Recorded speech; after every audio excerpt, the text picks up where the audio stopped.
vocês já se conversaram com os colegas.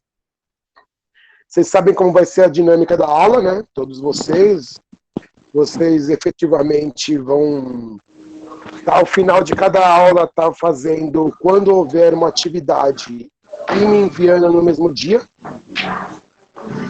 tá? Galera, só uma coisa, não tem problema na hora que eu estiver passando a aula, se vocês quiserem fazer pergunta, abrir o áudio, mas enquanto eu estiver falando aqui, fecha o áudio, porque senão faz um barulho, um eco grande aqui que eu não consigo às vezes ouvir e eu acho que ninguém está ouvindo também. Acaba interferindo enquanto eu falar. Beleza? Fecharam? Alguém está com o áudio aberto ainda. Beleza, agora sim, agora sim. Então, beleza. Então, assim, então os que não estiveram na aula passada, tivemos uma atividade, vocês tinham que me ter entregue ontem. Todo mundo viu que a aula da semana passada eu coloquei lá na Central do Aluno? Vocês viram?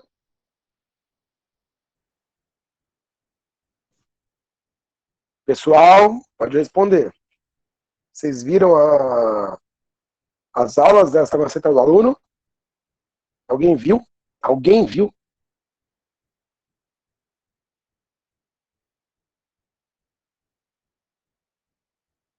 Muito bem, muito bem. Então, assim, a ideia é o quê? A ideia é, se vocês viram as aulas lá, então, teoricamente, os alunos que eventualmente não tiveram na aula passada, né? Se vocês quiserem me enviar excepcionalmente esta aula, quiserem enviar para mim até amanhã, né, não tem problema, eu vou considerar como aceita, correto? Isso para os alunos que não entregaram da semana passada. Mas volto a falar que isso não é um padrão, né? Isso aí não é uma exceção, tá ok? Do ponto de vista do curso, a gente retoma agora, né? Querendo ou não, a tendência, as aulas ficarem mais... Elas são interligadas, mas o assunto, como é um assunto que é complementar, ele vai acabar facilitando para vocês. Então, acredito que com o longo das aulas vai se tornar um pouco mais claro algumas coisas que eu falo. Ok? Tudo bem? Nós estamos aí com 47 alunos, a turma de vocês aí tem, em média, aí, acho que uns 70, 80, mas na semana passada tinham 50 e poucos, então eu considero que a grande maioria deve estar conectado. Então, vamos começar a ver a aula, perfeito? Tudo bem? O que eu vou falar para vocês? Uma coisa que deu certo com a turma de terça e de quinta, que eu estou dando aula, se na hora que eu estiver fazendo a apresentação, como eu não vejo o chat, vocês quiserem abrir para poder tirar alguma dúvida de algum slide, ou perguntar, ou até mesmo para interagir comigo quando eu perguntar alguma coisa, podem abrir o áudio e falar, entendeu? Não tem problema nenhum. Vocês abrem o áudio, perguntam, fecha o áudio. Abre o áudio, questiona alguma coisa ou faz uma colocação e fecha o áudio. Dessa forma, fica mais dinâmico a aula. Podemos combinar desse jeito, pessoal? Ótimo, agradeço. Então vamos que vamos. Vamos que vamos e bora lá.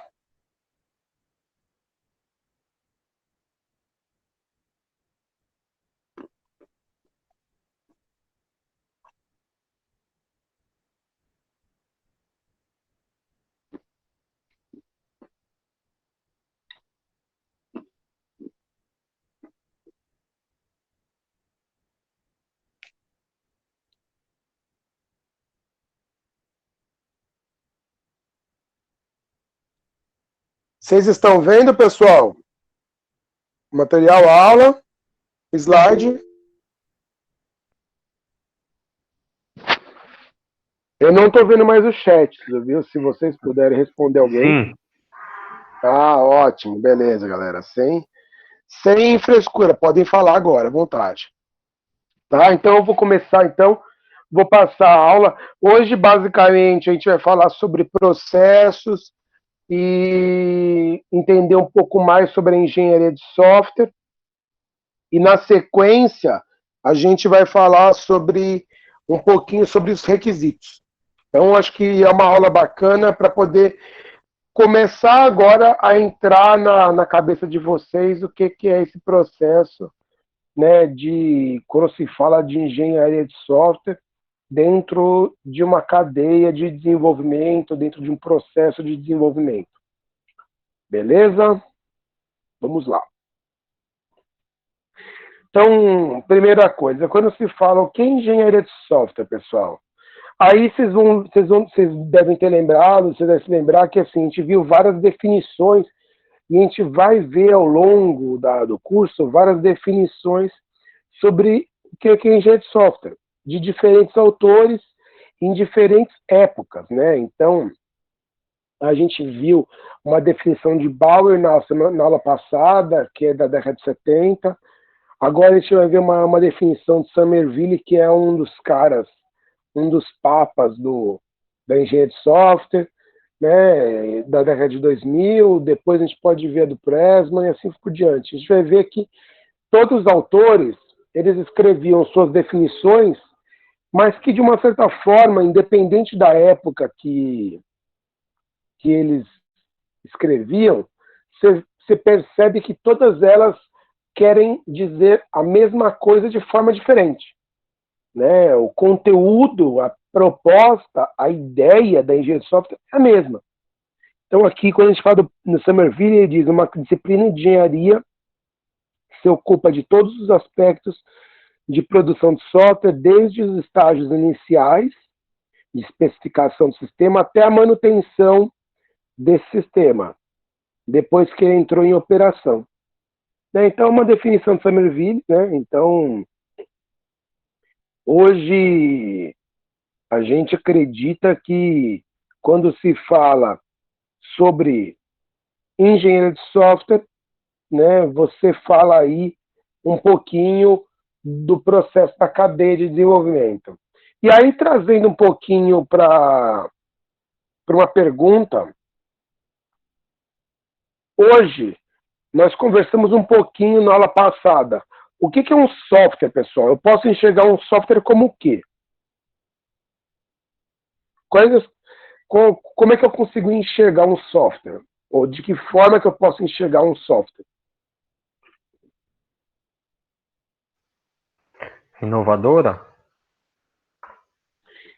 Não necessariamente. Pensem num software. O software, ele é o quê? Na aula passada a gente falou que o software ele tem uma característica. Eu posso olhar ele de duas formas. Diga. Processamento de dados? Não, faz parte disso. Pense em mais macro. Se eu pensar mais macro, eu enxergo o software como o quê? O Diego aqui colocou que talvez seja um conjunto de processos lógicos. Muito bem. Então eu posso enxergar o software como um processo. Posso enxergar ele como um processo. Legal. Um conjunto de processos. Legal. E como mais o que eu posso enxergar ele?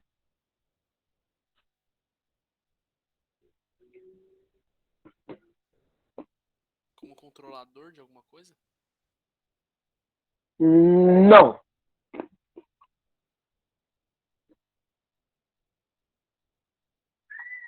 Vamos pensar numa coisa mais básica. Eu enxergo o software como processo ou como instruções. Então, as instruções faz parte do quê? De um programa? Quase. Sistema? Não. O programa, o sistema, ele é o quê? Porque um sistema é um software.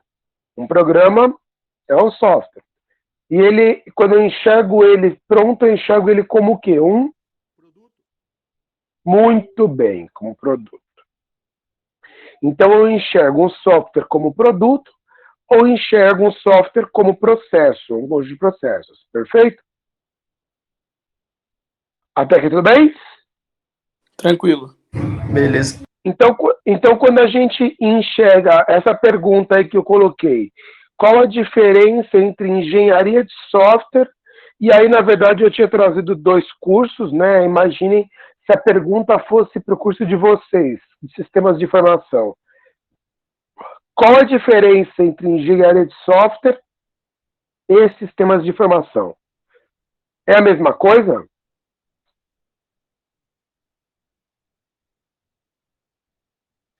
Não. Muito bem. Qual que é a diferença, então?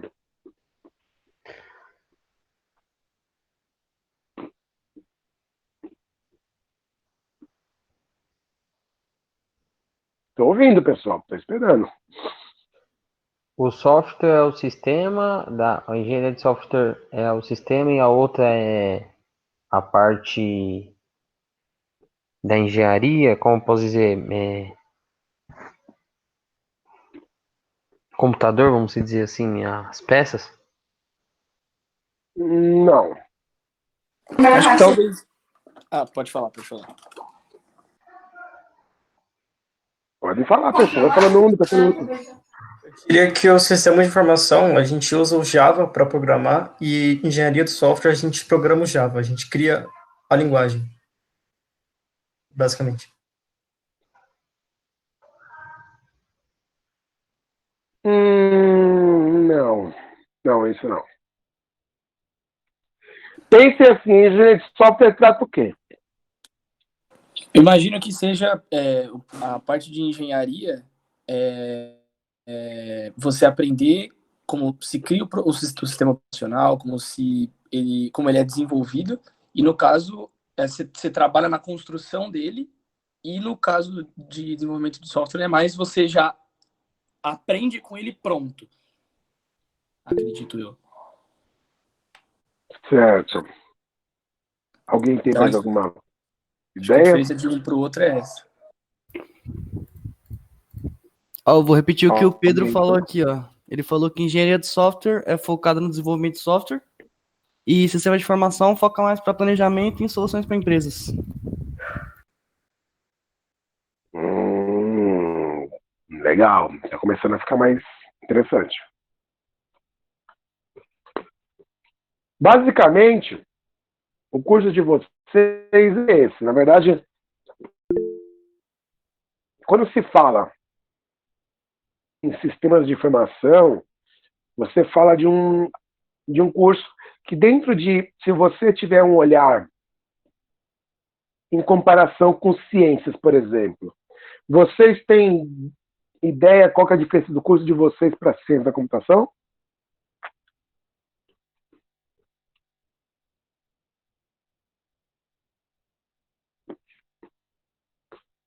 Uma pergunta, por que vocês escolheram sistemas de informação e não ciências da computação? Porque não tem matemática. Professor, Essa é verdade. Mesma coisa. Cálculo, né? Oi, desculpa, eu não entendi o que ele falou. As meninas falaram. Deixa eu ouvir as meninas. Ciência da computação tem mais cálculo, tem mais pesquisa, né? Bem mais matemática, essas coisas. É voltado para uma área mais de pesquisa, né? Do software, dessas coisas, né? Mais ou menos.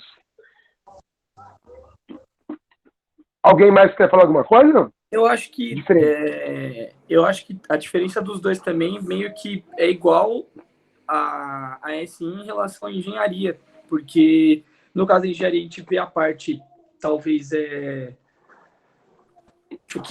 que nem comentaram, a parte mais, assim, bruta do sistema, então, trabalha no processo de criação e etc. Ciência, você também pode fazer isso, mas trabalha só com o sistema operacional, né? O Diego também tinha comentado aqui que a engenharia ela foca na criação de hardware também. No caso da ciência da computação, desenvolvimento das regras de funcionamento.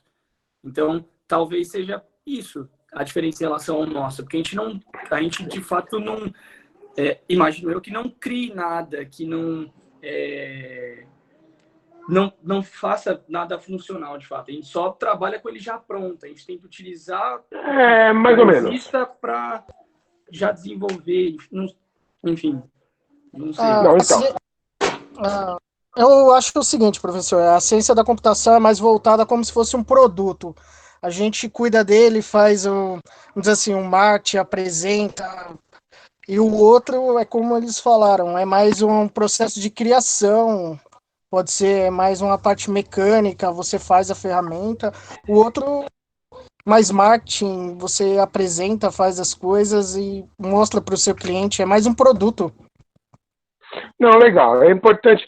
Sabe que é ainda mais engraçado que, ainda mais vocês no primeiro semestre, isso às vezes é uma coisa que confunde um pouco vocês, e às vezes é engraçado porque às vezes eu faço a mesma pergunta quando eu dou essa disciplina às vezes para o quarto, quinto semestre, né? E as pessoas têm as mesmas respostas que vocês. É claro que uma diferença é alguém que entra no primeiro semestre, que muitas vezes ainda não tem ainda o conhecimento, e outra coisa é alguém que já está no quinto semestre, né? E acaba, já percorreu metade do curso e às vezes a pessoa não tem ainda entendimento muito bem do que ela está fazendo, né? Mas normal, isso acontece, viu, galera? Isso é bem comum, não se sintam especiais por causa disso, isso é uma coisa que acontece. Mas é bom que eu já explico para vocês, lá vocês saberem logo de cara. Primeiro semestre é saber logo de cara, né?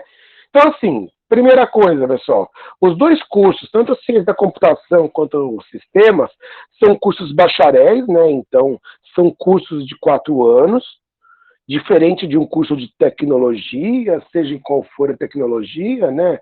Em desenvolvimento de sistemas, redes, bancos, segurança, enfim, que são 2 anos e meio a 3. Então, quando você fala de um curso de bacharel, é um curso de 4 anos, né?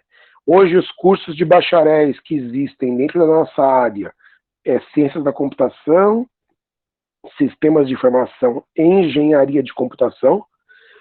Né? Você perguntar, qual que é a diferença dos 3? Então, cada um tem um enfoque. Mas, pelo fato, inclusive, dos 3 cursos serem cursos de bacharelado, você tem uma visão geral meio que única. O que quero dizer com isso? Eu vou falar para vocês que 75% a 80% das disciplinas são as mesmas nesses 3 cursos, né?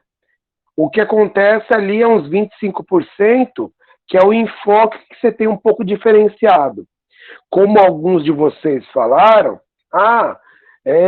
no curso de ciências você tem mais parte de matemática, né?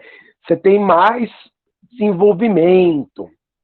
Não, realmente, né? O curso de ciências, na minha época ainda, quando eu estudei ciências, né, da computação, eu não fiz ano 9, né? Eu fiz na faculdade, né? Mas enfim, na minha época, eu cheguei a ter cálculo numérico. Então eu tive cálculo 1, cálculo 2, cálculo 3, cálculo 4 e cálculo numérico. Então eu tive 5 semestres de cálculo, por exemplo. Tive física 1, física 2, física 3. Então, tive 3 semestres de física. Então, realmente tem um apelo mais para a parte matemática.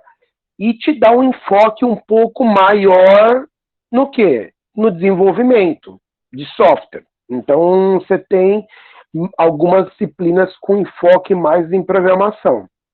Certo? Isso é ciências. Sistemas, eu não vou ter cálculo. Não, você também vai ter em algum momento. Eu não vou ter programação. Não, você também vai ter programação. Você vai ter aula de linguagem de programação. Só que a diferença é que bem mais tranquilo, né? Você vai ter algumas disciplinas, por exemplo, de gestão, que é um enfoque maior de quem faz sistemas de informação, que o cara que faz ciências não vai ter, né? Então você acaba tendo um enfoque um pouco diferente. Mas eu vou falar para vocês que, principalmente no Uninove, porque eu conheço as duas grades, né? Uns 75% das disciplinas são as mesmas, né? Inclusive essa que eu dou para vocês, de engenharia de software, é a mesma disciplina, eu dou tanto para ciências quanto para sistemas de informação. E eu dou o mesmo conteúdo. Perfeito? Respondido?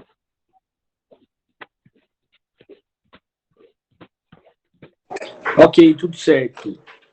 E aí a pergunta com engenharia é um pouco do que falaram, né? Então, assim, quando eu comparo engenharia de software com sistemas de informação, é isso. Engenharia de software tem um enfoque no processo de desenvolvimento de um sistema.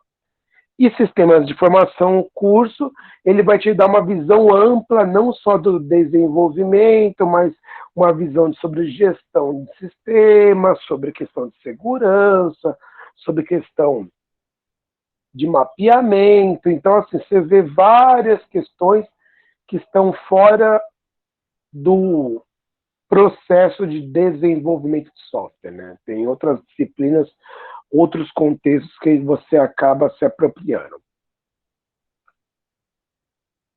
Quando a gente enxerga um produto, um software como produto, ele tem algumas características, né?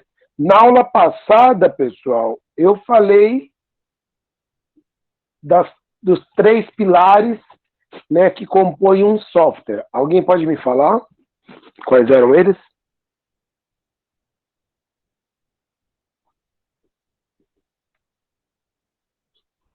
Pessoal? É as características do software, é isso? Não. Qual que era a estrutura de um software como produto?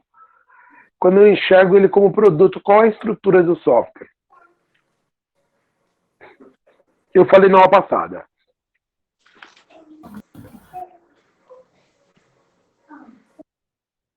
Um software como produto, ele é composto como o quê? Com o quê? Ele é composto por instruções, estrutura de dados e documentos. Muito bem. Então, esses 3 pilares, eles compõem o software quando eu falo como produto. Instruções nada mais são do que as linhas de programação, código-fonte, né? Que compilada dentro de uma linguagem de programação, qualquer que seja essas linhas de programação, elas programadas, seja num Java, num C Sharp, num C++, enfim, eles vão ser compiladas e vão gerar uma linguagem binária, que é a linguagem que a máquina vai entender, né? O computador vai entender. E a estrutura de dados é o banco de dados envolvido, né? Que se você tiver um banco de dados interno que se comunica com o seu software, vai fazer parte da estrutura de dados, né? E por último, a parte de documentos, que na verdade é qualquer tipo de documentação técnica que envolva esse software como produto. Então, essas características de um software com produto. Aí ele está dizendo aqui as características pelo Pressman, que é um dos gurus da engenharia de software. É desenvolvido e não manufaturado, não gasta, mas deteriora. Quando ele diz não gasta, mas deteriora, é por que isso, pessoal? Alguém sabe me dizer?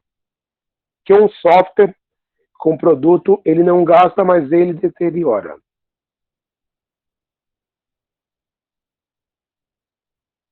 Aparecem erros? Não.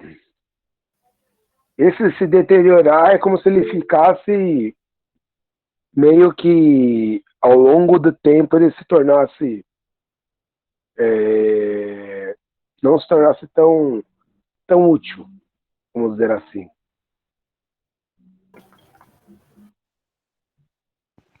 Acredito eu pela vida, do ciclo de vida mesmo do sistema, né? Início, meio e fim, né? Tem uma relação. Pensem que assim, quando ele fala não gasta, mas deteriora, é porque assim, com o avanço da tecnologia, com às vezes as mudanças de processo, estrutura da empresa, ou até mesmo da empresa, um software ele vai gerando novas demandas, novas necessidades. Aquele software acaba se tornando, ao longo do tempo, não o suficiente para a proposta da empresa. Então, a empresa pode sofrer algumas mudanças, né?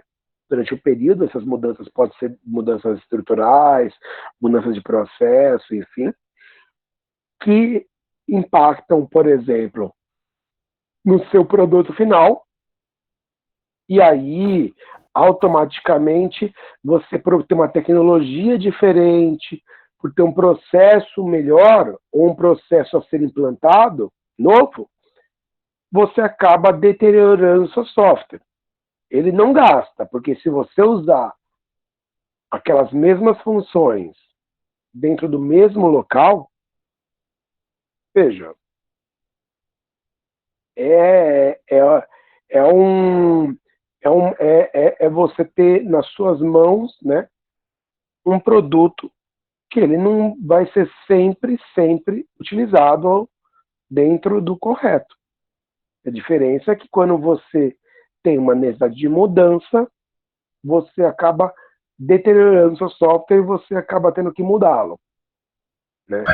Professor, se tornando obsoleto, você fala como faz tornando obsoleto, tipo, a tendência do mercado vem solicitando alterações, criações, por exemplo, tipo notas eletrônicas, e aí o sistema não vem, a estrutura não acompanha dele, isso. Não acompanha.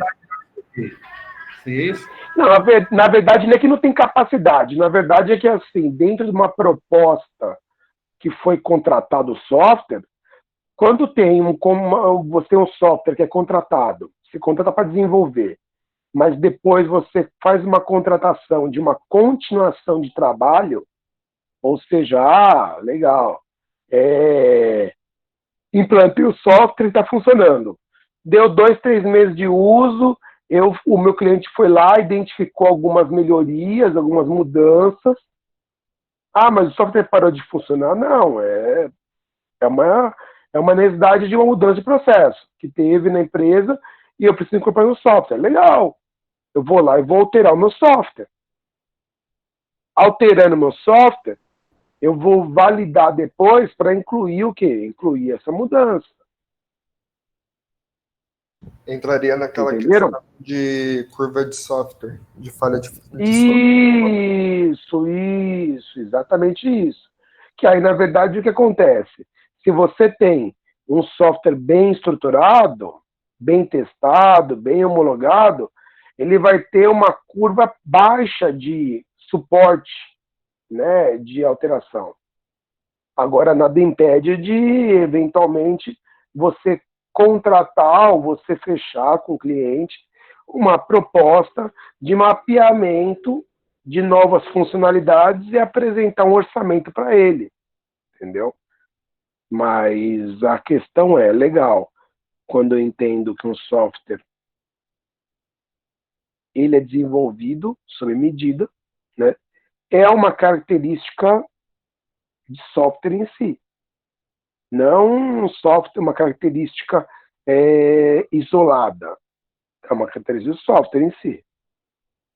Então, como produto, você enxerga esta figura do software como uma questão que ela é desenvolvida, ela não é compilada juntando peças, né?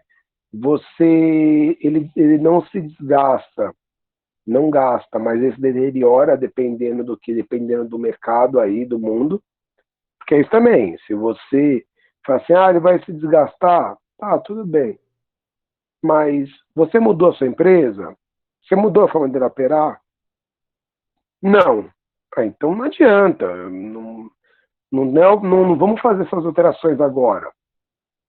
Primeiro você precisa mudar a sua empresa para depois eu adaptar o sistema, né? Então, essas coisas elas acabam aparecendo quando você vai adiante num ciclo de vida, por exemplo.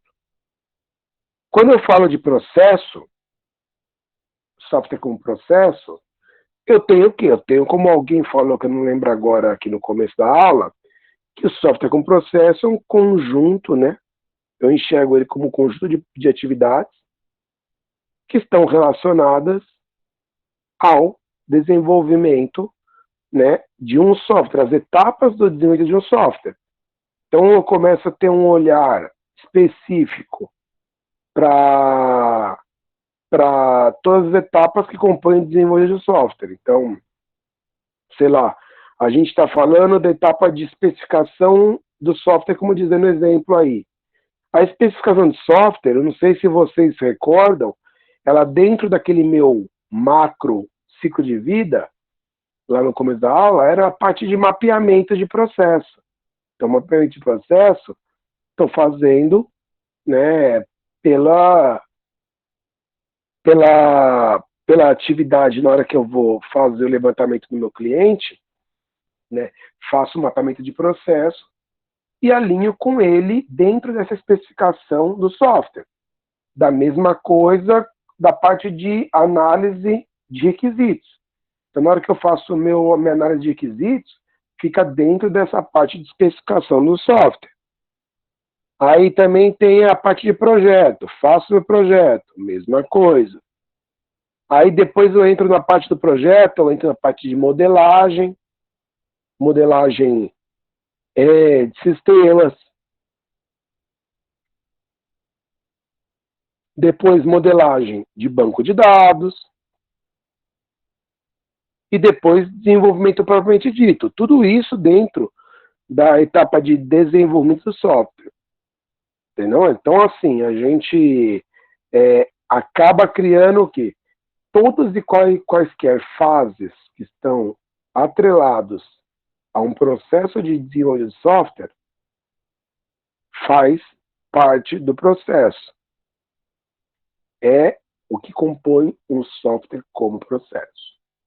Tudo bem, galera?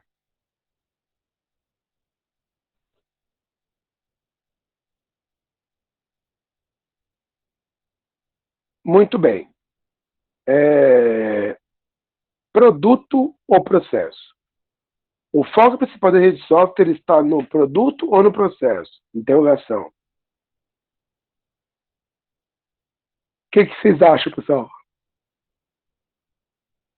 No produto? Alguém O processo. alguém acha que é no processo?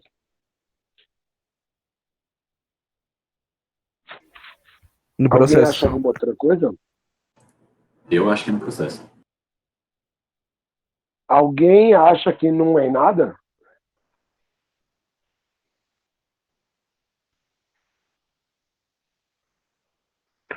Vamos lá. Quem respondeu no produto, me fala alguém por quê.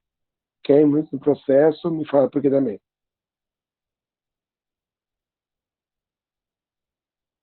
Que engenharia é mais o processo, porque é mais a parte de criação do software. Algo assim. Que mais?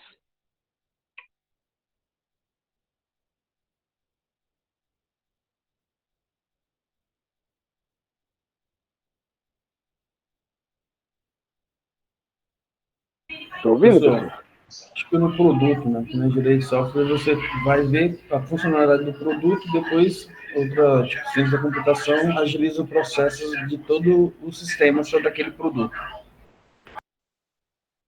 Que mais?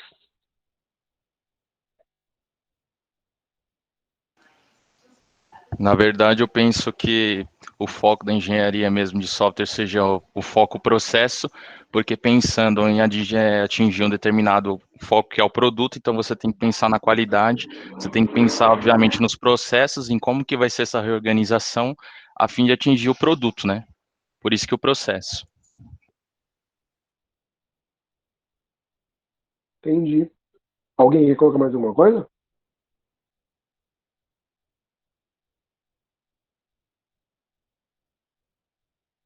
Então vamos lá.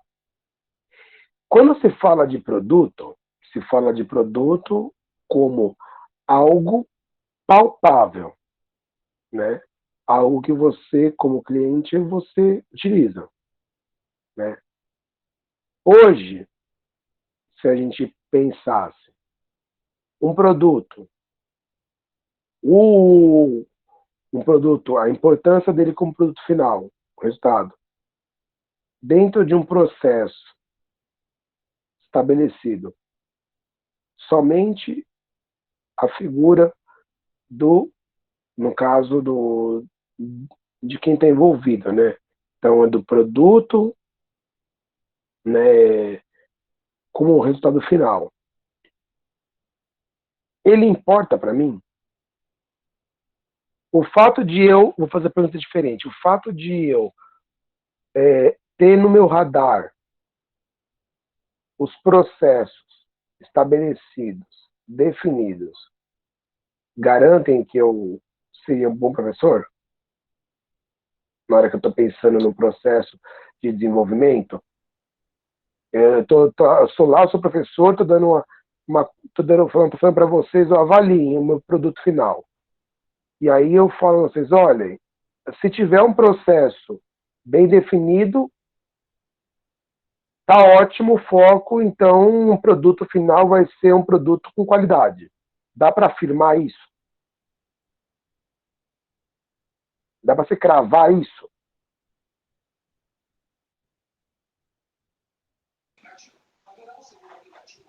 Não necessariamente, porque se você não tem um produto já definido, com todas as regras ou objetivo, por exemplo, no caso da aula definida, qual é o foco da sua aula, você não vai conseguir atingir, por mais que você tenha todos os processos já organizados, né? Então, pensem comigo assim. Eu pensando no software de produto, eu chego para vocês e eu passo para vocês e falo, olha, na minha empresa, podem ficar tranquilos que tem todos os processos mapeados, documentados, né, as etapas definidas de quem vai fazer o quê. Isso daí é uma garantia que o produto final que o cliente vai testar Não, eu acho que vai não, professor. atender a expectativa? Não. Não, muito bem.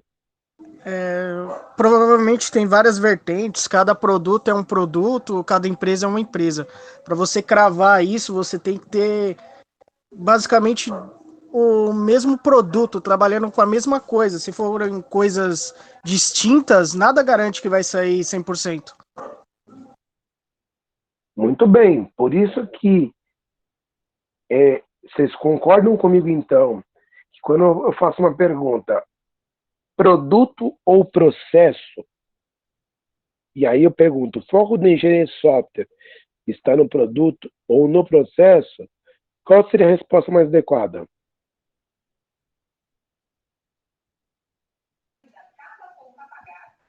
Na verdade, o que eu percebo pelo que você falou aí é que é um relacionado ao outro, né? Obviamente, você tem que ter um produto dentro de uma regra de negócio, entender a situação do seu cliente, mas, obviamente, você tem que ter um processo, você tem que ter um passo a passo, lógico, a fim de atingir orçamento, qualidade e, principalmente, entrega e, obviamente, atender o seu cliente, né? Que é o principal, aliás. O que eu quero trazer para vocês, assim, é que eu, quando pergunto qual que é o foco de software, eu não posso falar que é só o processo ou só o produto. Porque ambos fazem parte de um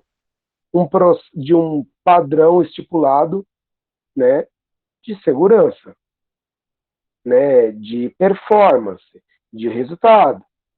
Então, na verdade, eles não andam isolados, eles não andam separadamente, eles andam juntos. Então, não basta eu ter um software, né, aonde eu faço, não, legal, se eu tiver um software, um processo bem definido, o resultado vai ser garantido. Não.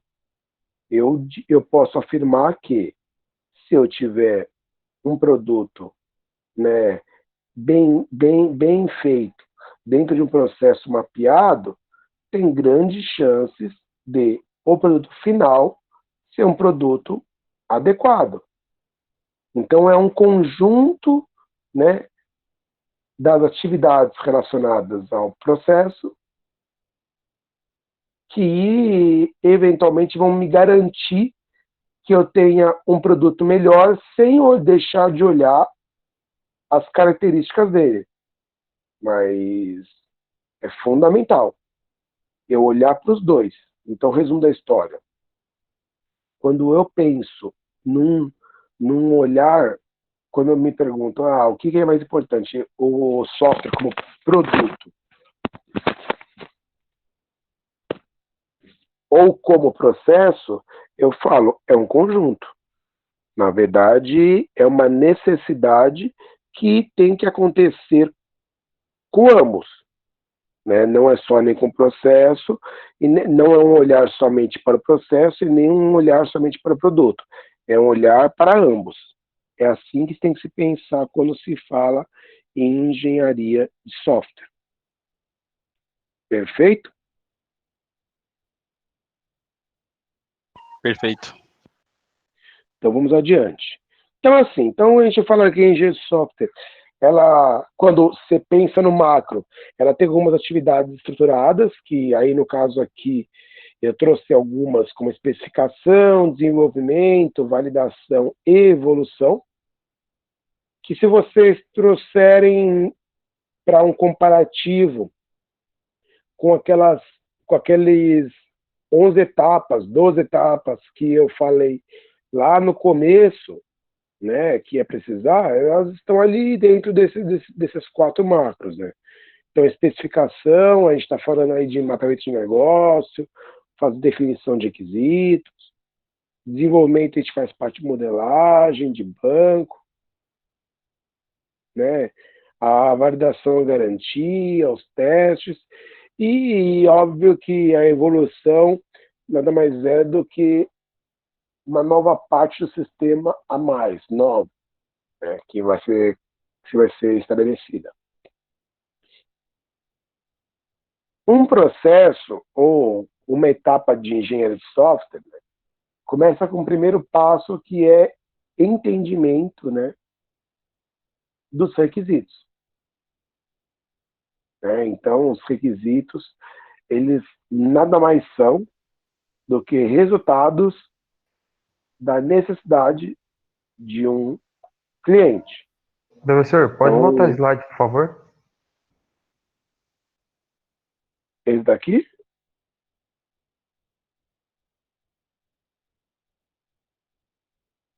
Esse? Não. Desculpa. Esse? Não. Isso. Não. Esse daí. Esse daí eu falei. Especificação, desenvolvimento, validação e evolução. Ok?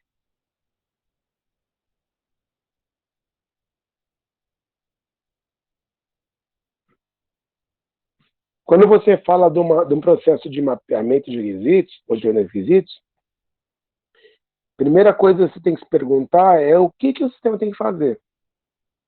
Que, na verdade, está um pouco alinhado com aquilo que eu falei de até antes dessa etapa, você ter um entendimento de como é que funciona o processo de quem vai estar te trazendo um retorno. Ou seja, se você eventualmente começa a fazer um projeto sem ter um olhar para a especificação de requisitos, você tem uma grande chance de não fazer adequadamente o seu projeto. Então, assim, você, quando vai fazer o primeiro passo na seu levantar requisitos, é entender como é que funciona a empresa do cliente. Então, o primeiro passo é você entender como é que funciona no dia a dia a empresa. Depois disso feito, você vai entender um pouquinho de como é que é a sua dinâmica, para você conseguir fazer um mapeamento do cliente, né, e colocar eventualmente o que ele precisa dentro de o quê? Uma documentação. Essa documentação, ela tem que ser lembrada que ela tem que ser interpretada por pessoas que fazem parte do seu grupo e pessoas que não fazem parte do seu grupo. Né? Para quê? Para exatamente validar a proposta. Todo mundo está acompanhando, pessoal? Sim. Sim, tranquilo. Então tá bom. Então, assim, os requisitos são são uma parte que ela é extremamente importante, né? Então, ela vai ser, eu não sei se eu falei para vocês, mas vocês se lembram, que assim, imaginem que na ordem lógica, eu mapeio o negócio, mapeio qual que é a operação da minha empresa, depois eu faço um mapeamento da forma que eu coloco isso dentro de uma documentação, para depois eu apresentar isso, né, ou apresentar esse contexto para quem? Vou apresentar para o meu cliente e falar, cliente, é isso aqui que você queria? Está documentado tudo referente ao sistema? Ah, tá, então beleza, então tá ótimo. Então a ideia é o quê? A ideia é você validar aquilo que eventualmente você tem que fazer. Então, você, dentro da etapa de requisitos, ela é fundamental porque as necessidades do cliente vão gerar requisitos e que esses requisitos, em algum momento, né, vão se tornar o quê? Vão se tornar o quê esses requisitos, pessoal, dentro do sistema?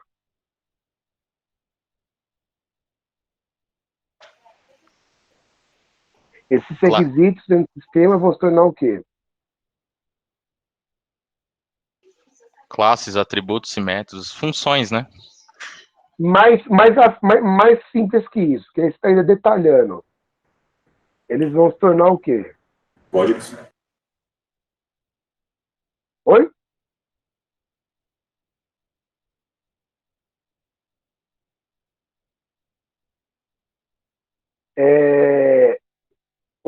Um requisito dentro do sistema, pessoal, ele é o quê, no final das contas?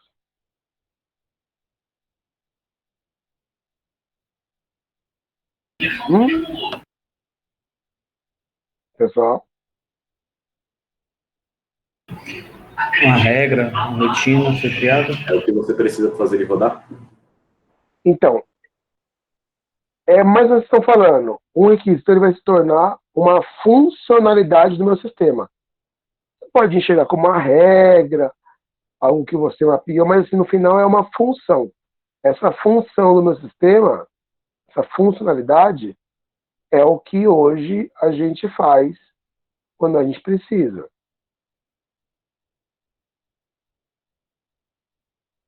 Perfeito? Está entendendo? Não. Beleza. Beleza, tranquilo. Então, entendendo os requisitos, como é que eles são mapeados, o próximo passo é você entender quais são os tipos de requisitos que nós temos hoje, que fazem parte do nosso negócio, do nosso formato de reunião. Quais são eles? Alguém sabe me dizer? Que tipo de requisitos que nós vamos estudar? Ou que existem?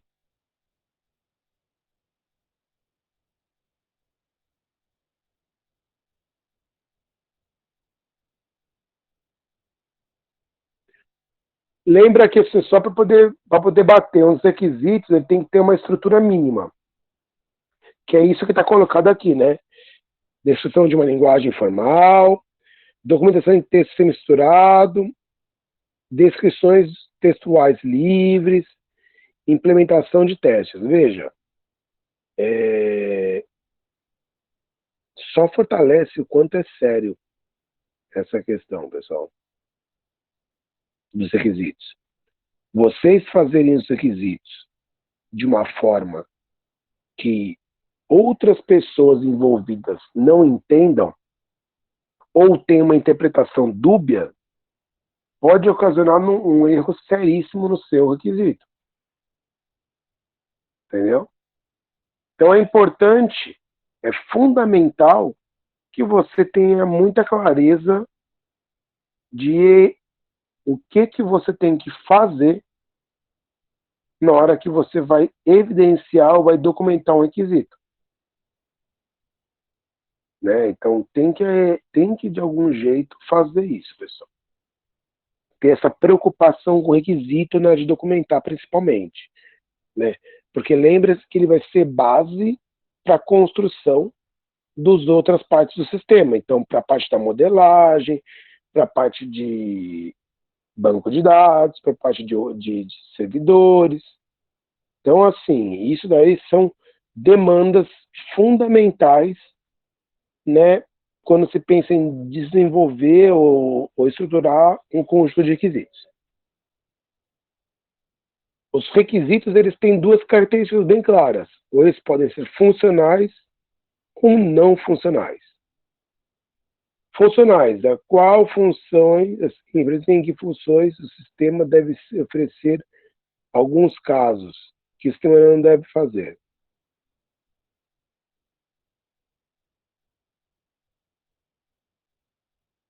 Alô?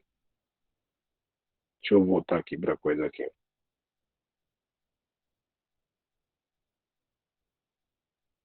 Estou no chat agora aqui, pessoal, se alguém...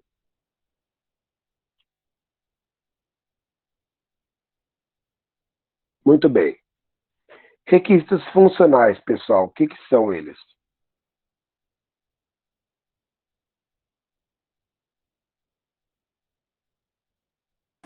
Acho que os requisitos funcionais são o que é exigido para um sistema conseguir funcionar. Como o próprio nome já diz, talvez. Então, tipo, o que eu preciso dele, sei lá, da parte de hardware para conseguir funcionar, enfim. Ou na criação. O hardware, ele entra dentro do não funcional. O funcional, ele entra muito mais relacionado ao que? Aos requisitos do software, né? Que nada mais são do que, eventualmente, às vezes, quando se pensa dentro de um cenário de um sistema, um requisito funcional, ele nada mais é do que uma necessidade. Professor, do cliente. Dá um exemplo, professor. Acho que dando um exemplo fica mais claro. Vamos pensar assim, alguém pode pensar, todo mundo conhece o Microsoft Word aqui, conhece?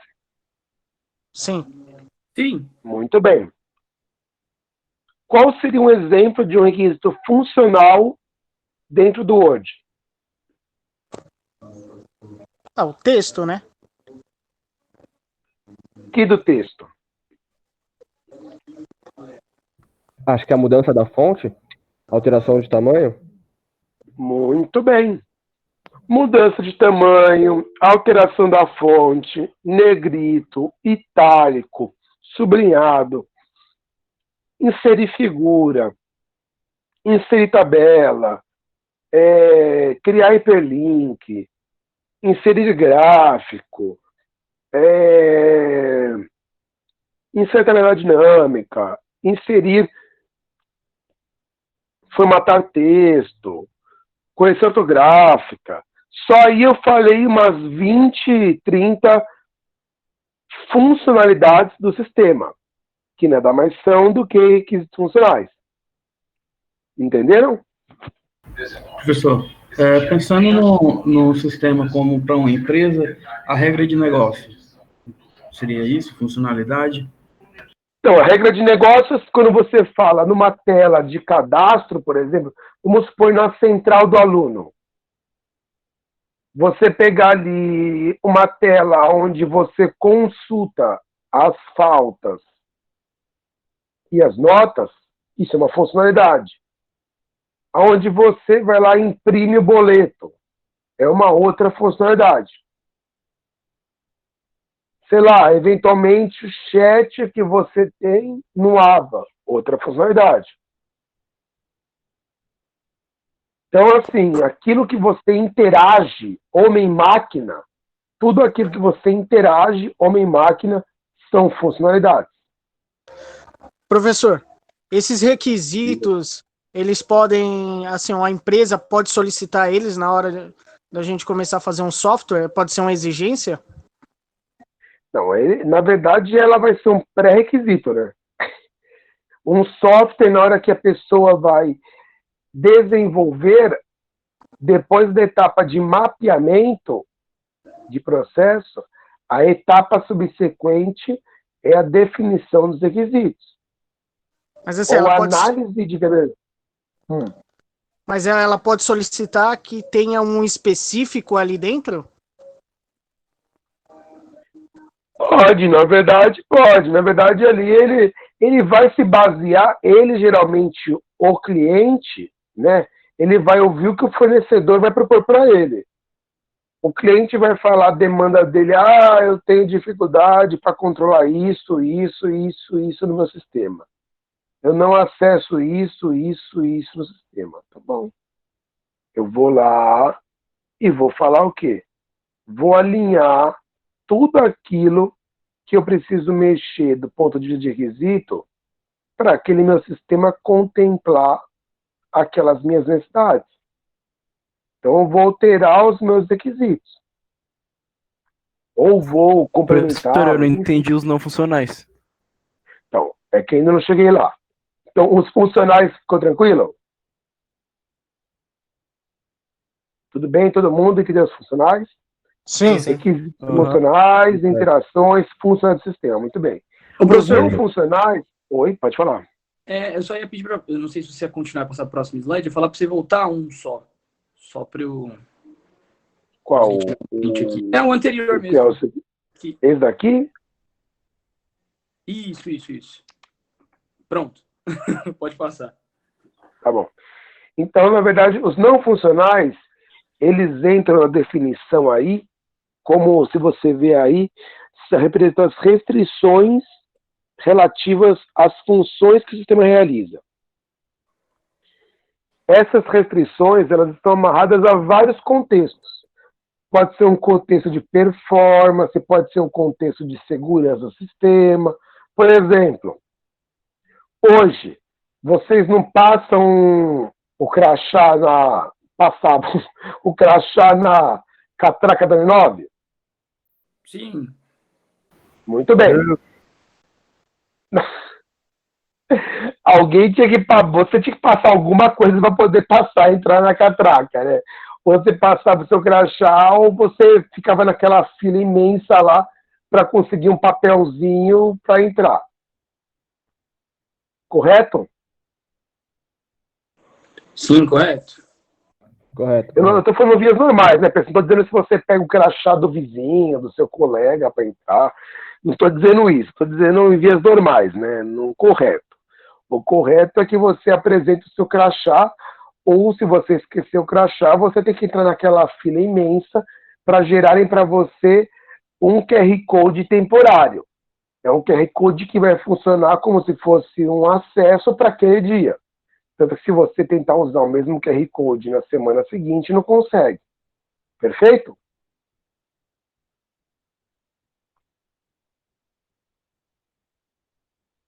Perfeito. Perfeito, pessoal? Beleza. Então, muito bem. Então, assim, esse acesso na catraca, todo mundo consegue entender e imaginar que você está passando o seu crachá.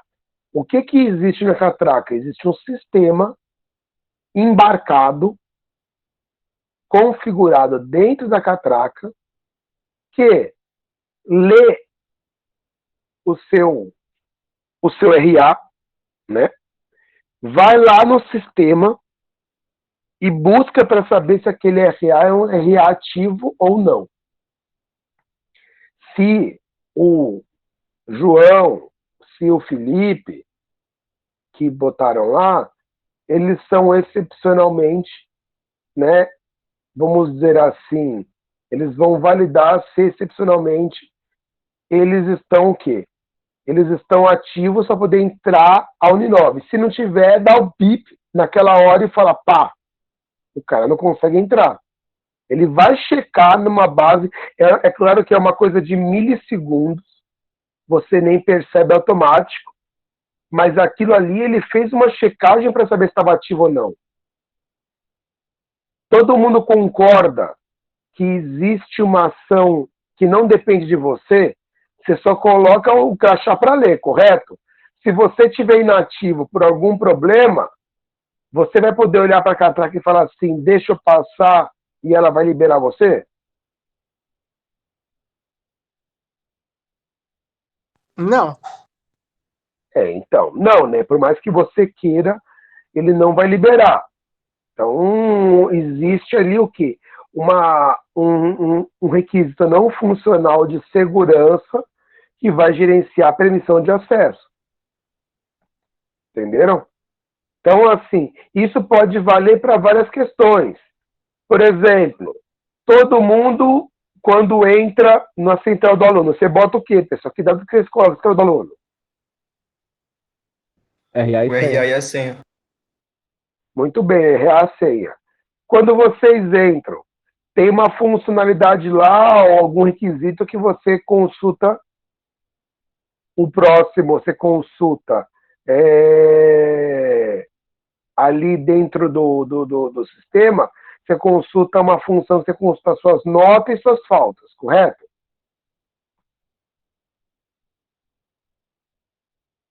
Correto? Todo mundo tem uma função para consultar as notas e as faltas? Sim. Vocês conseguem inserir ou alterar uma nota ou uma falta? Não. Não, vocês até gostariam muito de poder fazer isso. É uma vontade que eu tenho certeza. Eu tenho certeza que é uma vontade que a grande maioria teria. De chegar lá e ver que, puta, professor, você me colocou 24 faltas. Eu queria ter só 10. Aí você vai lá e altera das 24 para 10 faltas. Ou então, puta, professor, você me deu 3,5. Deixa eu me dar 9, vai. Aí, sei lá, eu alteraria a nota de 3,5 para 9. Né, para não pedir 10, porque você teria um bom senso. Vamos pensar assim. Vocês gostariam disso? Só que hoje a senha de vocês permite que vocês façam isso? Não. Não tem. Então, nem que vocês quisessem, seria algo possível. Isso é um não funcional de segurança. Da mesma forma que eu, por exemplo, na hora que eu entro no central do professor, eu posso consultar meu salário. Só que eu não posso mexer em nada. Né? Não dá para mexer o meu salário. Mas você queria, né, professor, alterar o valor. Mas eu queria também, eu também queria. Você acha que só vocês queriam alterar a nota, né, bonitão? Só vocês, né? Então, da mesma forma que vocês queriam poder anotar, mudar a nota, mudar as faltas, eu gostaria de poder colocar um zerinho a mais à direita, pelo menos. Não ia achar ruim. Então, assim... Celo, são coisas... aumentar. Oi? Oi? O boleto ia aumentar. Ah, não, mas eu ia gostar que aumentasse sem aumentar para vocês, obviamente, né, pessoal? Porque eu penso no aluno também. Então, na verdade, isso são desejos. Mas eu não consigo ter acesso a isso. Outro requisito não funcional que poderia ter é de ter performance. Hoje, todo mundo, quando acessa a central do aluno, se você fica um tempo sem navegar nela, o que acontece? Ela sai, desloga. A sessão expira. Isso de sessão expirar tem um nome, é controle de sessão. É para quê? Eu garanto que se eu não tiver uma atividade, eu configuro o sistema, isso é uma coisa que o usuário não tem governabilidade, né? Mas alguém vai lá e configura o sistema. Olha, se não tiver usabilidade, navegação em tantos segundos ou em tantos minutos, faz o que? O log-off do sistema. Isso é uma forma de garantir, né, uma segurança de acesso. Então, esses são requisitos não funcionais de um sistema. Ficou claro, galera?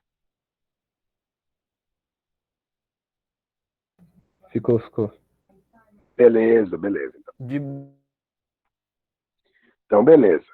Galera, quando a gente vai agora para falar de processo de software, a gente entende o quê?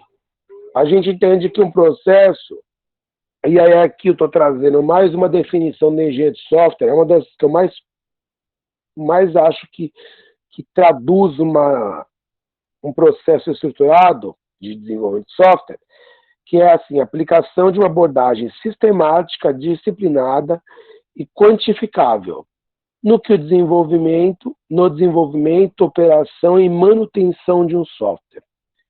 Vamos lá, pessoal.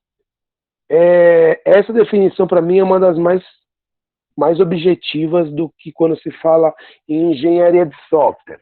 Então, o que quer dizer essa definição? O que é uma abordagem sistemática, pessoal?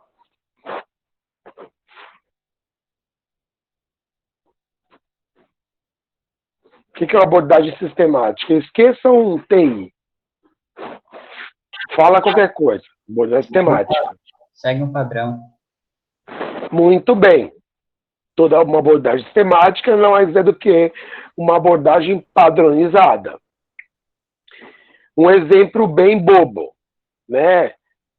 Vocês, todo mundo acorda de manhã, sai da Uninove, né? Agora não sai mais, né? Agora fizer a sua casa, sai a sua casa, terminou de estudar, você vai, janta, ou então não janta, porque jantou antes, enfim, depois você vai dormir.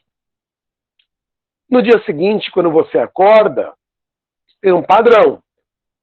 Uns, eventualmente, vão lá, escovam o dente, né, lavam o rosto, tomam banho, e aí depois vai eventualmente se trocar e vai tomar café. Tem gente que não, o cara acorda, vai primeiro tomar café, lava o rosto, lava o rosto, né, eventualmente, escova os dentes, aí depois vai tomar café para depois tomar um banho.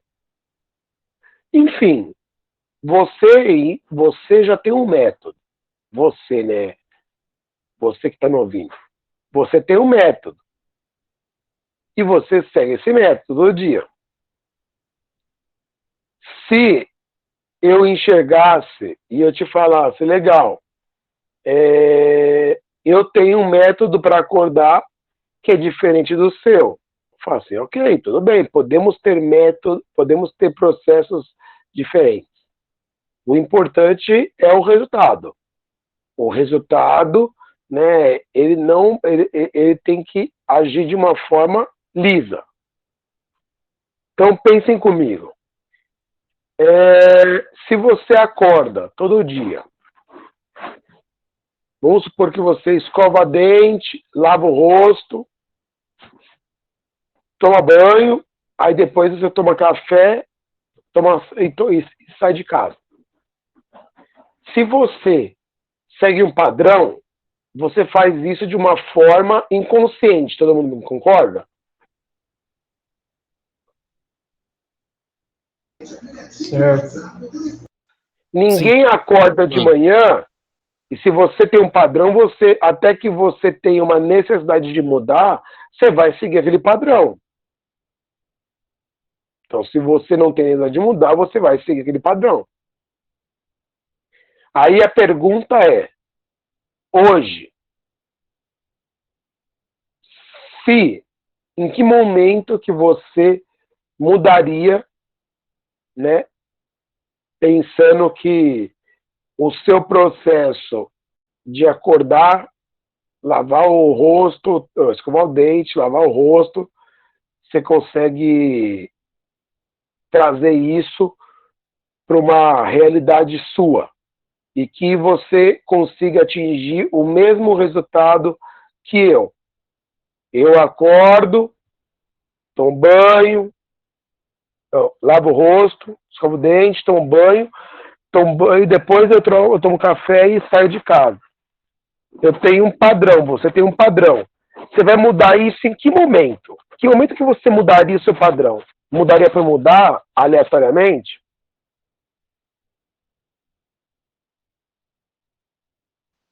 Não. Você mudaria em que sentido? Em que momento você mudaria esse padrão? Talvez para se adaptar a uma nova rotina?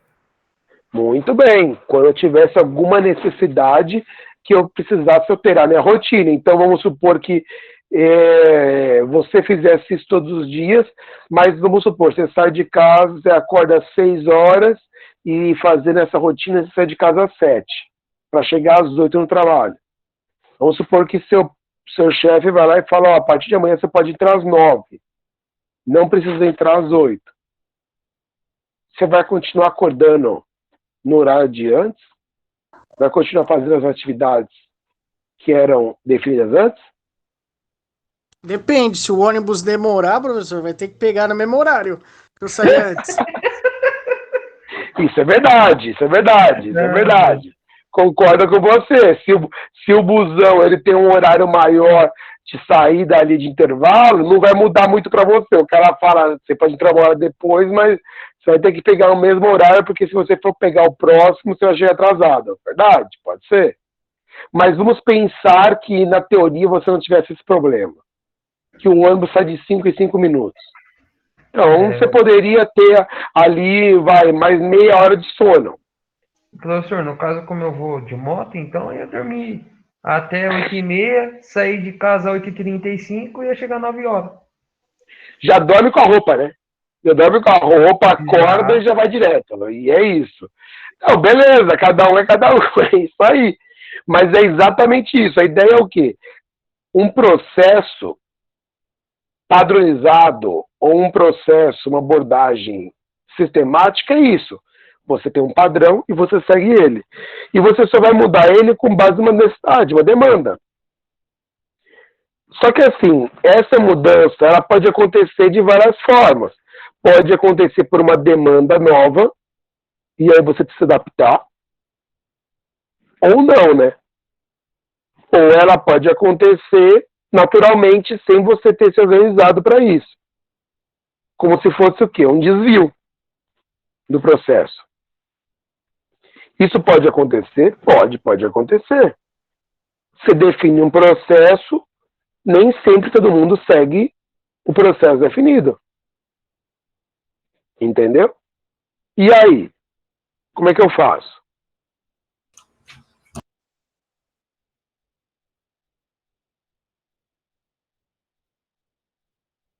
Hein? Não entendi a pergunta, professor.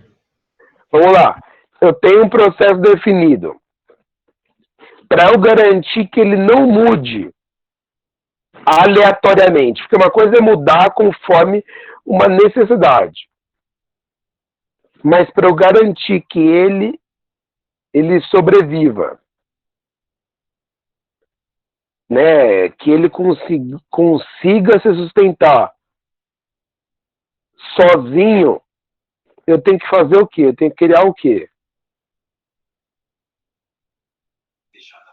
Você pode avaliar ele quantitativamente para você ter um padrão, né? Para ver se primeiro ele vai ser viável e segundo para ver se você vai precisar alterar ele. Por aí, mais ou menos. Então, mas tudo bem. Esse avaliar, eu avalio ele em que sentido?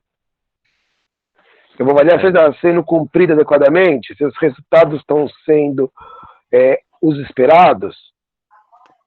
Sim, mas em cima ainda eu friso da quantidade, né? De vezes que você vai exercer ele. Eu penso na quantidade de vezes para você ter um padrão, né? Se ele é viável ou não, se você está seguindo se você está tendo um resultado em cima desse padrão, ou da mudança, né? Esperada. Então. Tem que ver se a mudança é permanente ou não, professor. Se ela é só um desvio temporário ou se é uma coisa que vai durar muito tempo. É o que eu entendi. Então, mas é exatamente isso. Eu defini um processo. Eu falei para você, vamos supor que eu tenho esse processo da manhã, como eu falei para vocês. Eu acordo, lavo o rosto, Depois que eu lavo o rosto, eu escovo o dente, tomo banho, depois eu como, me troco e vou embora. E se eu quero, porventura, eu vou lá e eu como a etapa de lavar o rosto. Porque eu tomo banho mesmo, então eu vou lavar o rosto, né? Então eu não quero lavar o rosto mais. E nem vou também escovar dente, porque eu vou ser escovar dente mesmo. Besteira isso. Se eu quero comer essas duas etapas e eu cancelo elas, eu não faço mais elas. Você aumentou o processo?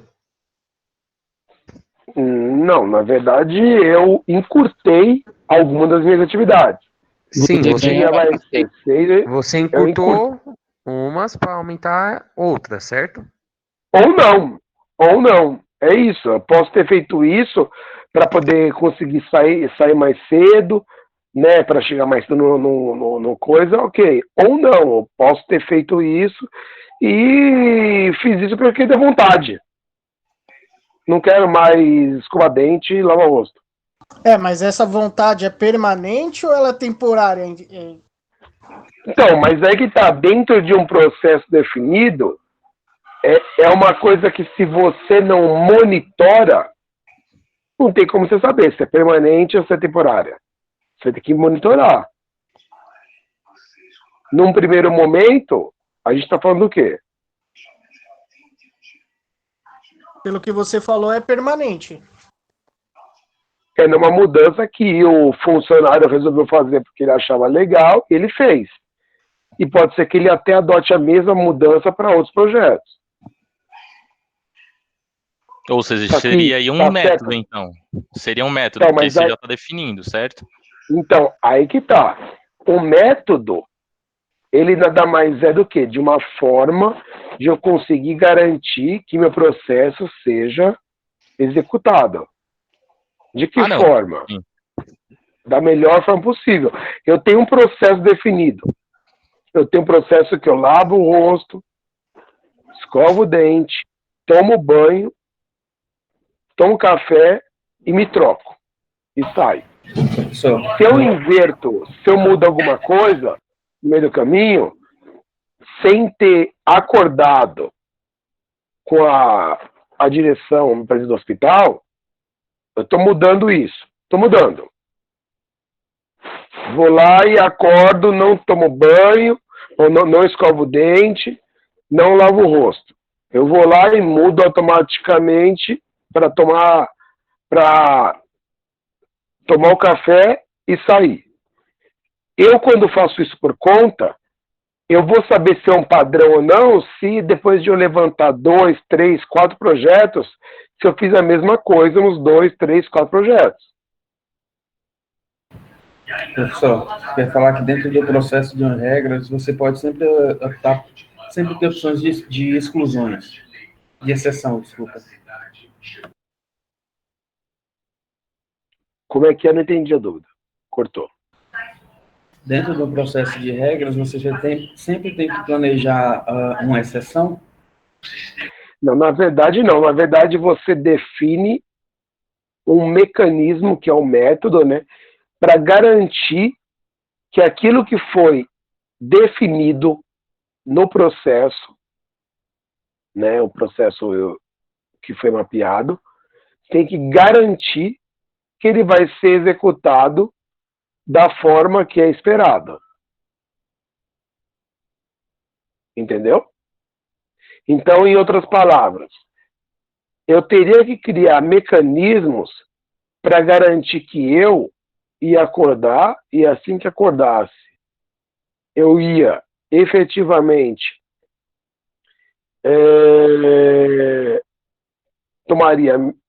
lavaria o rosto, escovaria o dente, tomaria o banho. Então, a minha ideia é o quê? A minha ideia é garantir de que forma que eu consigo garantir que você faça isso. Você remotamente garanta que eu vou executar essas atividades sem pular nenhuma.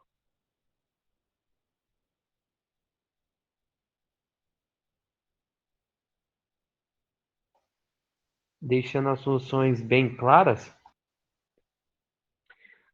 Não. Você poderia fazer depois, então, isso. Sendo que você tem base a sua entrega, certo? Você tem que entregar aquilo com um foco numa qualidade, com base num Sim, mas método seu. sim, Certo. mas aí que tá. O método está sendo executado pela equipe. Eu vou monitorar o método que a equipe está usando. Se ela usa Um e não está fluxograma sendo. sequenciado? Não. Pense assim, o processo foi definido. Foi desenhado o processo já. No meu caso, é o processo de acordar e sair de casa. Se eu fujo desse processo, eu tenho que entender qual que é o déficit desse projeto. Quais são os limitantes desse projeto. Entendeu?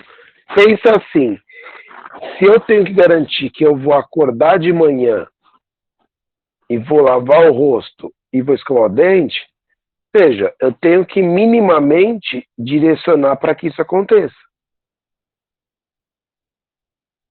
Né? Então, o que acontece? Na minha lógica, eu tenho que definir mecanismos para que garantir que eu, como, vamos dizer, pensar assim, como quem está executando, o executante do processo, eu vou respeitar o projeto definido. Entendeu? Então, assim, legal, se o negócio é acordar e tomar banho, de que forma que eu faço isso? Eu fazer várias formas. Eu posso chegar e deixar já num jeito para quando eu acordasse, eu já usasse o sistema, né? Para poder fazer o quê? Vou acordar de manhã? Então tá bom, vou acordar de manhã. De que forma eu vou garantir isso? Sei lá, eu posso fazer um monitoramento na hora que eu pego e que eu tô me arrumando, eu vou garantir pelo tempo, na hora que eu posso medir há quanto tempo eu acordei tal horário. Legal. Em quanto tempo eu lavo o rosto e faço, escovo os dentes? Em 5 minutos, tá bom.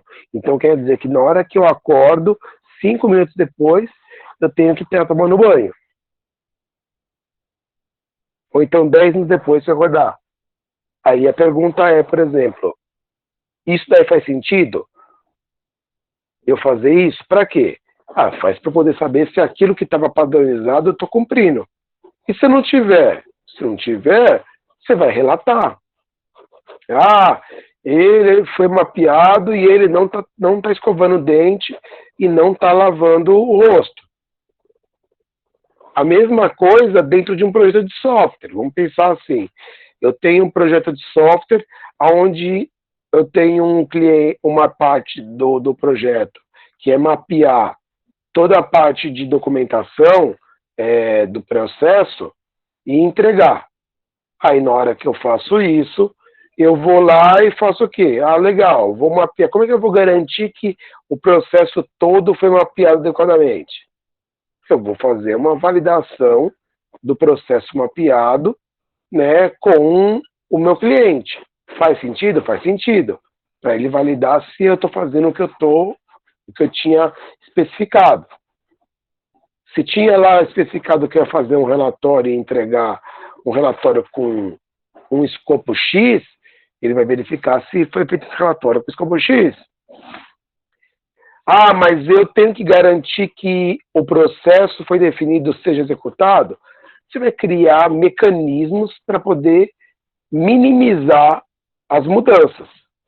E de preferência, se realmente você tem um processo bem definido, todo mundo vai enxergar que a execução desse processo, dentro do que foi pactuado, é o mais adequado para o negócio. Entenderam?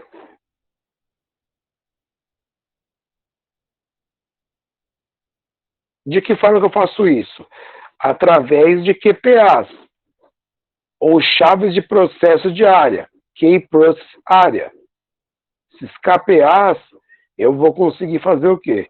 Conseguir, eventualmente, montar alguns monitores, alguns indicadores, né, alguns KPAs de indicação, para garantir o quê? Garantir que o padrão ele seja disseminado em todas as pessoas envolvidas e que todo mundo siga a risco o padrão definido, né, sem furar ele.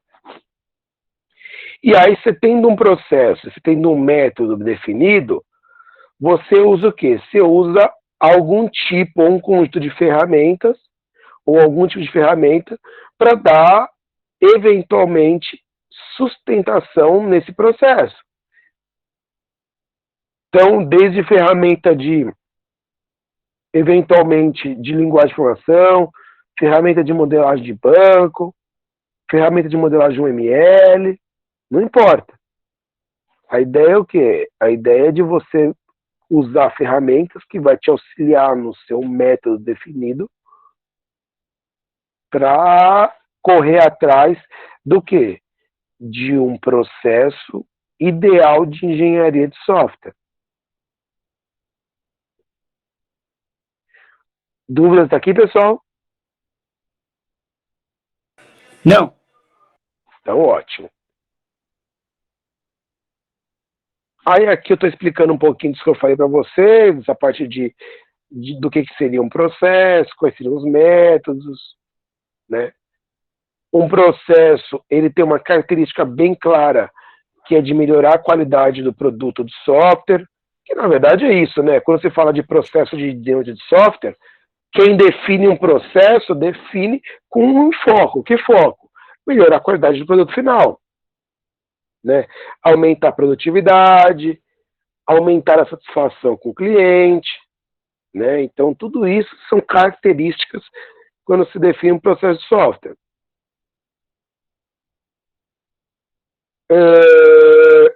Um processo do software base para definição de tarefas requeridas, como construir um software de alta qualidade, né? Dentro da engenharia de software, se engloba o processo de software e as tecnologias utilizadas neste processo. Professor, Oi? desculpa só interromper. O Pedro aqui no chat comentou para voltar os slides, para ele pelo menos tirar um print, para conseguir anotar depois e tal. Ah, tá. Qual slide? Esses que você acaba passando mais rápido, que você já estava meio que explicando. Ah, tá bom. Tá bom. Só para, sei lá, dar uns 5 segundos em cada Vamos lá, só então. pra Vamos lá. tirar um Pronto. print. Beleza, tô dando um aqui, passei. O outro aqui. O outro aqui.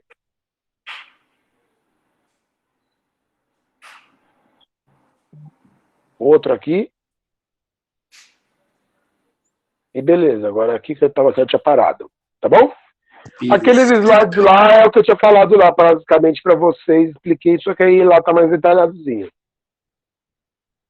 Então, o processo de software é a base para construir tarefas para você construir um software de qualidade, né? A engenharia de software engloba o processo de software e as tecnologias incorporadas, né? Dentro de uma visão genérica de software, você tem que ter o quê? Você tem que ter uma estrutura onde te demande isso. Então, o que acontece?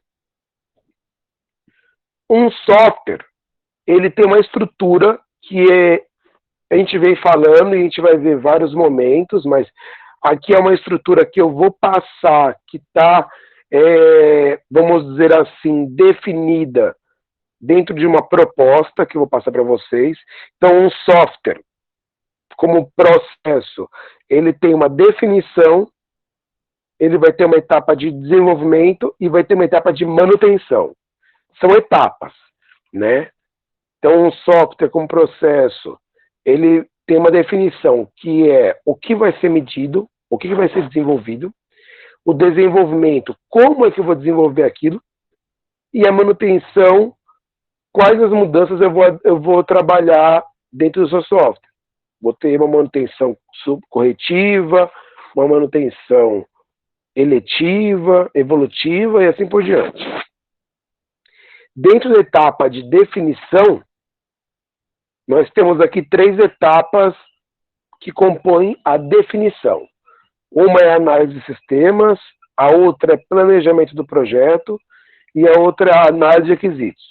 Cada um com as suas características, né? Então, a análise de sistemas é definir o papel dos elementos de um sistema baseado nas necessidades do meu cliente, que é o mapeamento de processo.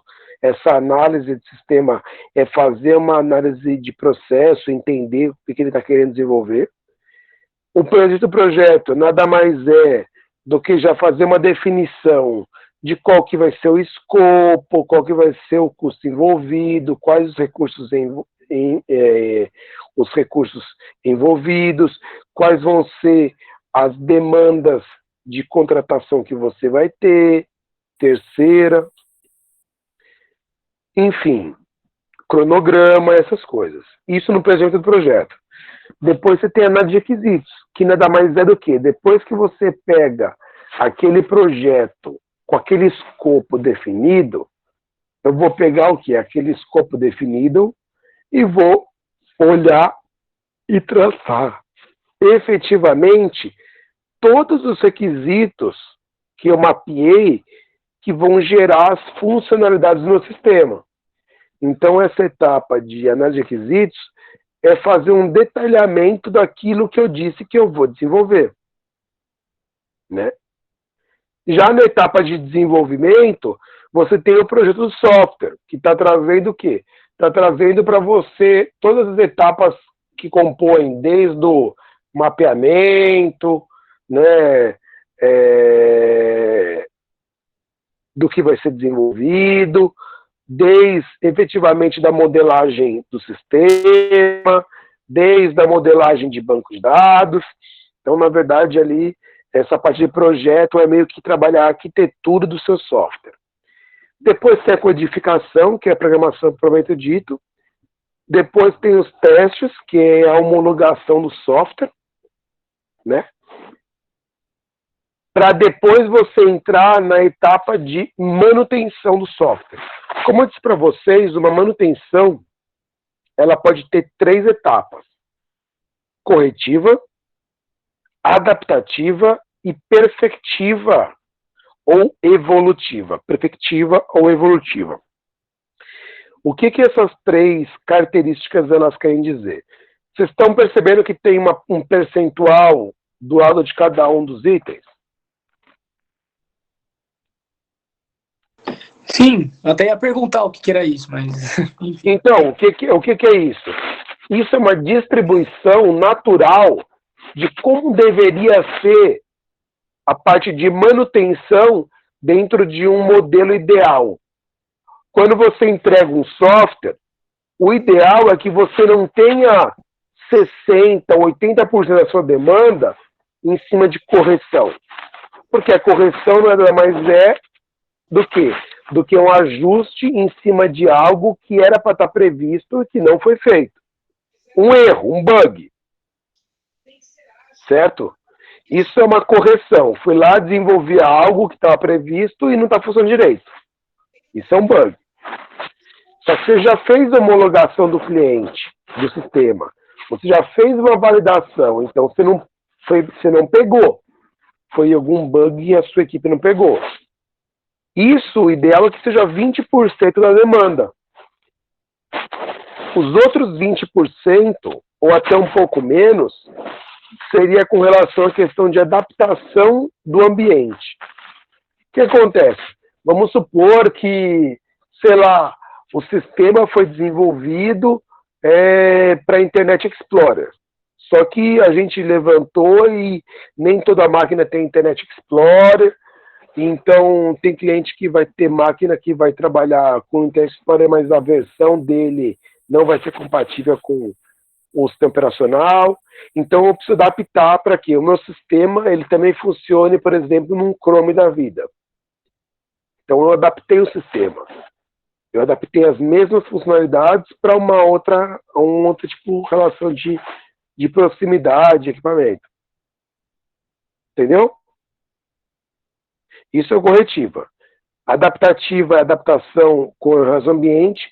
E aí você tem um percentual somando os dois de 40% no mundo ideal. O quer dizer que os outros 60% seriam demandas perfectivas ou evolutivas, que nada mais é do que você pegar e você traçar ali todo o esforço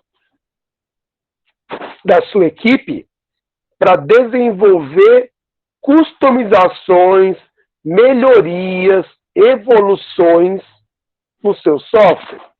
Isso é uma manutenção perfectiva ou evolutiva.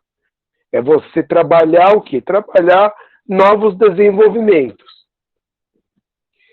Que esses novos desenvolvimentos, eles vão dar um pouco de vida, né? Para o quê? Para o seu software, para que ele não seja um software que seja apenas um software que corre atrás dos erros ou atrás dos problemas. Então, aqui, esse Perfectiva vai trazer evoluções para o software. Correto, pessoal?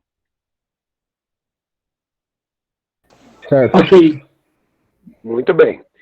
Então, o software ele pode ter essas características, né? Então, aqui é um pouco do que a gente já vem falando sobre uma questão de manutenção. Uma coisa que é importante falar para vocês, um dos grandes pulos do gato de você ter todo esse processo mapeado, documentado, com método estipulado para garantir que esse processo seja adequadamente realizado, te permite que você consiga, no final, fazer o quê? Uma reengenharia do software. O que quer dizer isso, pessoal? Quer dizer que, dentro de um contexto, você tendo todas essas etapas bem documentadas, te favorece a você correr atrás e, se você precisar fazer um rollback e entender aonde você errou, você consegue. Ah, eu comi bola na etapa de homologação. Ah, eu comi bola aqui, foi na etapa de desenvolvimento. Ou foi na etapa que eu fiz a modelagem do banco. Veja, como você tem todos os processos devidamente documentados, né, dentro do contexto ali, você vai fazer o quê? Você vai conseguir garantir que as principais atividades elas têm um processo de reengenharia. O que quer dizer isso? Quer dizer que eu vou conseguir monitorar e, se eu tiver algum problema, eu vou conseguir saber aonde esse problema se originou. Então, eu volto atrás com o sistema e vou verificando ou validando, né, se funciona ou não efetivamente esse processo da reengenharia de software, que é muito mais adotado para garantir quando você faz ali eventualmente algum pedido como cliente, você faz uma recapitulação para saber se isso foi eventualmente mexido por alguém em algum momento, né? Por isso está demandando essa mudança ou essa necessidade de garantir essa reengenharia para identificar quem que alterou, o que e aonde. Perfeito, galera? Tudo certo. Beleza. Então, beleza. Galera, agora, como é de praxe, era para ter uma imagem aqui que eu não sei porque não carregou. Carregou uma imagem para vocês aí ou não? Tá uma exclamação. Não nada, não. Tá exclamação. Não, exclamação. Eu não sei o que é isso aí, por que não carregou a imagem, mas era uma imagem do Einstein com a mensagem dele. Mas essa carregou, pessoal, que são as questões. Que beleza. Muito bem, muito bem. Galera, vamos lá. Como era já combinado, nós temos aí, hoje eu terminei bem antes, então são 9h18 ainda, 9h19. Então, assim, nós temos aí, 40 minutos. Eu vou deixar nessas questões aí na tela. A ideia é que vocês escrevam e respondam essas 8 questões e me enviem por e-mail até às 10 horas. Ou seja, eu tenho 40 minutos para desenvolver isso daí e entregar essas questões para mim. Ensino completo. Ok. Ô, professor, só uma questão que ficou aí da semana passada é que quando a gente foi fazer o processo de encaminhar o e-mail para você, o que ficou meio em dúvida em relação aos nossos grupos é sobre o e-mail, né? Se era Luiz com S, com Z, para um deu certo com S, para outro deu certo com Z, enfim. Não, com S para outro não deu certo para ninguém. O meu e-mail até eu escrevo lá para vocês ali, apesar que está na aula, né? Está em todas as aulas, mas não tem problema. Eu coloco aqui para vocês aqui no Hangout. Então não é com S, é com Z. Não, é com Z. Com Z. Não é com S, não. Porque Nossa Senhora. Eu acredito, inclusive, que eu encaminhei para você com S. E foi. Não apareceu mensagem de erro dizendo que estava aqui. Eu caminhei com S e foi. Deve ter ido para outro país, então. Vamos lá, pessoal. Não, para não criar polêmica e caos. Aqueles que mandaram com S podem reencaminhar, mas reencaminhem o e-mail que você mandou lá atrás para Luiz.Silva com S, com Z, que aí eu checo se foi mesmo, se não chegou mesmo. Se mandou com S, não chegou com certeza, pessoal. Porque não tem um Luiz com Z com S. Pode ter sido para outro professor, mas não tem problema. Não, tranquilo, então. Beleza, então vou encaminhar agora já, e aí já resolvi isso, pelo menos. Agora, as questões desse daqui, você vai mandar já para o correto, que é o luiz.silva@uninove.pro.br. Vocês não precisam copiar as questões, é o mesmo esquema, pessoal. Enumera as questões e responde. Só que lembra de colocar no assunto lá, atividade 6/4/2020. E aí, na resposta, no corpo do e-mail, você bota o seu nome, o seu RA e as respostas. 1 tal, 2 tal, 3 tal, e assim por diante. É objetivo, pessoal, não é para escrever um texto. Tem uns que estão escrevendo 10, 15 linhas em cada pergunta. Não precisa. Ô, coronavírus. Não é nada não, fica tranquilo. É só uma tosse normal que eu engasguei aqui com a castanha aqui. Não dá para enviar até amanhã, não? Até a meia-noite, professor? Não, pessoal, as questões é para enviar até o dia às 10 horas. Ó, para não falar que eu sou maldoso... Mais tarde, né? Meia-noite, assim, meia-noite. Tá, vamos fazer assim, ó. Para não falar que eu sou maldoso, até hoje, meia-noite pode enviar, pessoal. Melhorou. Beleza. Mas, ó, pessoal, não tem amanhã, é hoje. Na semana passada eu quebrei um galho, porque as questões eram o primeiro dia, né? Eu dei muito no final, era umas 9h50 quando a gente acabou a aula. Hoje não. Hoje as questões eu terminei, são 9h25. Dá muito bem para vocês responderem. Entreguem hoje para mim no meu e-mail. Tá bom, então. Beleza? Perfeito. Ô, professor, eu encaminhei para você também, reencaminhei, na verdade, o e-mail. Aí só tenta confirmar aí se chegou bonitinho. Que para mim é que ele tá só carregando. Calma aí, deixa eu já confiro agora aqui. Tá.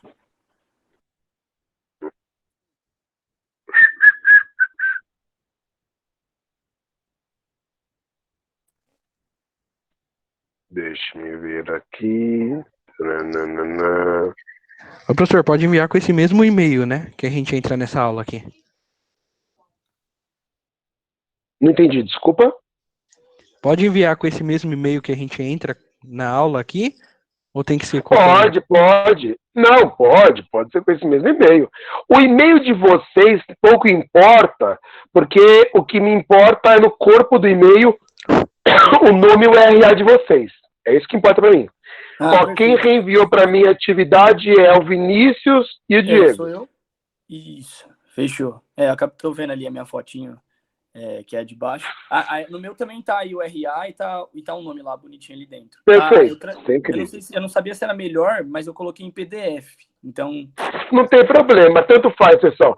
Aí, tanto faz. Se vocês quiserem escrever no corpo do e-mail, se vocês quiserem colocar em PDF, não me importa. Não me importa. O importante é mandar as respostas até a meia-noite de hoje. Tá. Veja, hoje eu não aceito amanhã. Então, hoje não é amanhã. Se você mandar as respostas amanhã, eu desconsidero, eu excluo. Perfeito. Galera, dúvida? Resposta para você? Oi, desculpa?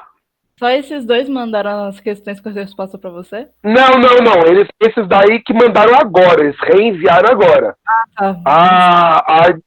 Os outros que mandaram antes, né, eu já guardei numa pastinha da sala de vocês. Eu tenho uma pastinha...